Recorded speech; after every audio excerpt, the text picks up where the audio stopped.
আমরা যখন দুই হাত দুই দিকে আছে না, দুই হাতকে যখন আমি সম্পৃক্ত করতে চাইবো, প্রথম কি করতে হবে? আমাকে দুই হাতের মিলনের মধ্যে তাদেরকে আগ্রহী করে তুলতে হবে।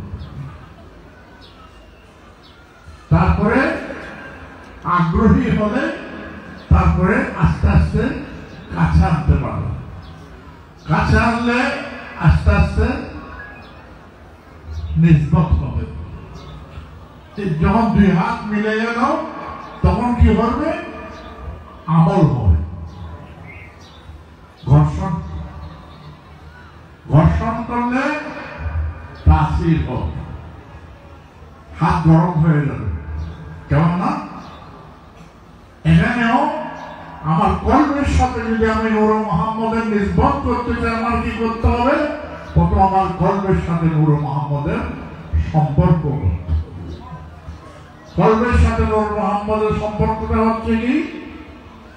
বায়াতে সুন্নাহ। এই বায়াতটা হচ্ছে সুন্নতে মুস্তাফা। শরীয়তকে বাদ দিয়ে কোনো তরিকত নেই। নামাজ পড়ে তারপরে জিকির করবে। নামাজের আগে জিকির করতে ধর্মের কোনো নির্দেশ নেই। কাজে প্রথম বায়াত গ্রহণ করতে হবে, তারপরে কি করতে হবে? বায়াতের শর্ত মোতাবেক জিকির করতে হবে। এই জন্য জিকির করবার জন্য আমাদের কি করতে হবে? আমাদের নূর মুহাম্মদের সাথে নিসবত করতে হবে। তাহলে নূর মুহাম্মদের ফয়জ রহমত আমার কলবে আসবে, আমার কলব নূর মুহাম্মদের আলোকে আলোকিত হবে।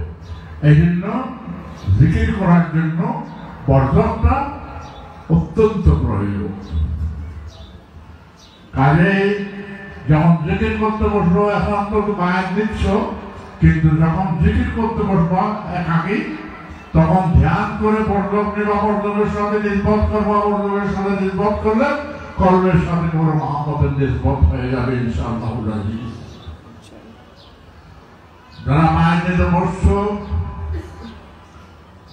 এখন বলছে না উনি আমার চেহারার দিকে দেখাও, কারণ আমি নূর মুহাম্মদের খেলাফত প্রাপ্ত প্রতিনিধি।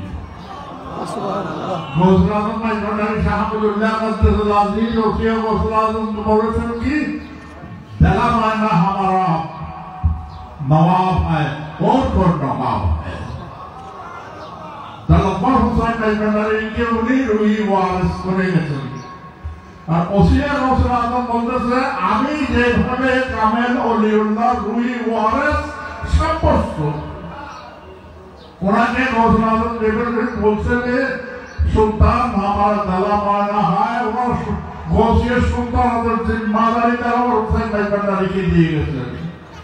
দালাওয়ার হুসাইন ভান্ডারী বলতেছে, আমি যেইভাবে কামেল ওলিউল্লাহ রুই ওয়ারিস সাব্যস্ত, তৎমধ্যে আমার ছেলেদের মধ্যে যোগ্যতা সৈয়দ আব্দুল হক মিয়াকে আমার গদির সালাম সিদ্ধ সাব্যস্ত করেন, গৌসিয়ত জারি সফলতা দানকারী সাব্যস্ত করিয়া গেলাম।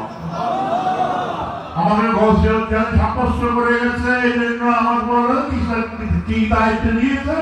শিক্ষা, দীক্ষা, সাজাদান, ফতোহাত নিয়ন্ত্রণ অধিকার সম্পন্ন এই গৌসিয়ত জারি সফলতা দানকারী সাব্যস্ত করিয়া গেলাম। উনি আমাকে গৌসিয়ত জারি জিম্মাদারি দিয়ে গেছেন। এই জন্য বায়াতে সুন্নাহ দেওয়ার জন্য আমি দায়িত্বপ্রাপ্ত প্রতিনিধি। যারা বায়াতে বসছ, ধ্যান করে আমার মুখে মুখে বলো, আউযু বিল্লাহি মিনাশ শাইতানির রাজীম, বিসমিল্লাহির রহমানির রহিম। আমি আল্লাহর প্রতি বিশ্বাসী, তাহার অবতীর্ণ ধর্মের প্রতি বিশ্বাসী, সমস্ত বাতিল ধর্মবিধান অন্যায় পাপ কার্য হইতে বিরতি ঘোষণা করিতেছি।